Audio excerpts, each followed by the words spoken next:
From JBS Studios in Greater New York, this is the JBS News Update with Tisha Bader. Hi, this is Micah Halpern sitting in for Tisha Bader, and here is the JBS News Update for Monday, January 22nd, 2024. The IDF released information, videos, and pictures of one of the many tunnels they have discovered and destroyed in southern Gaza. This tunnel's entrance was in a house in the residential part of Khan Yunis. The tunnel was booby-trapped, and Israeli soldiers engaged in hand-to-hand combat with terrorists before gaining entrance and cleaning the tunnel. The tunnel was nearly a half a mile long and nearly 30 feet below ground. Images released by the IDF showed that hostages were kept captive in cages in this tunnel. One of the items found inside was a child's drawing, a 5-year-old hostage girl's drawing. The picture depicted a house and the sun shining over rolling hills. The U.S., Egypt, and Qatar are pressuring Israel and Hamas to enter into a diplomatic process that will begin with the release of hostages and lead to the withdrawal of the IDF from the Gaza Strip and the end of the war. This information comes from diplomatic officials involved in the mediation between the parties who spoke with the Wall Street Journal. According to the report, neither of the parties agreed to the terms of the proposals. But sources familiar with the talks said that there is an agreement on the part of Israel and Hamas to at least hold discussions on the issue, and that the negotiations are expected to continue in Cairo in the coming days. According to one of these sources, and I'm quoting, "The willingness of the parties to discuss the framework is a positive step. The mediators are working on bridging gaps," unquote. Meanwhile, the White House continues to push for a ceasefire to help deliver food and other humanitarian aid and says that the release of the hostages is a priority.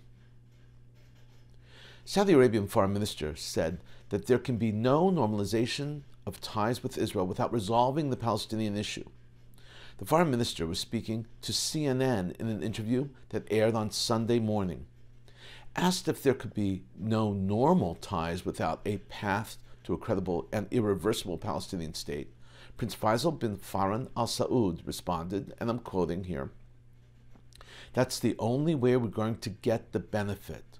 So yes, because we need stability, and only stability will come through the resolving the Palestinian issue." Some 15 million shekel were found by troops in the homes and command centers of Hamas terrorists, and they're now being transferred into Israel's accounts. In total, the troops found cash valued at 20 million shekels, including Iraqi, Jordanian, and Egyptian currency, as well as $1 million of US dollars. That's huge. That's $7 million. In an important move, a delegation of Hamas leaders visited Russia for talks, according to Russian media. According to the Russian Foreign Ministry, during the talks, Russia emphasized the need to release hostages.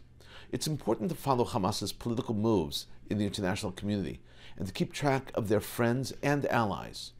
Hamas has more international friends than just Qatar, Iran, North Korea, and China. And now we'll look at this evening's program on JBS. At 7, Abigail Pogrebin speaks to columnist and political advisor Dan Senor to discuss his latest book, The Genius of Israel. That's followed by Ammiel Hirsch's Dispatches from Israel. And then it's the Yeshiva University Maccabees versus Wesleyan University in basketball. At 9:30, Rabbi Witkovsky of Park Avenue Synagogue discusses Jewish law and helping the environment. At 10, a look at Israel's groundbreaking work with water. And coming up next, it's Good Week Israel. This is Micah Halpern and the JBS News Update. I want to wish everyone a good evening.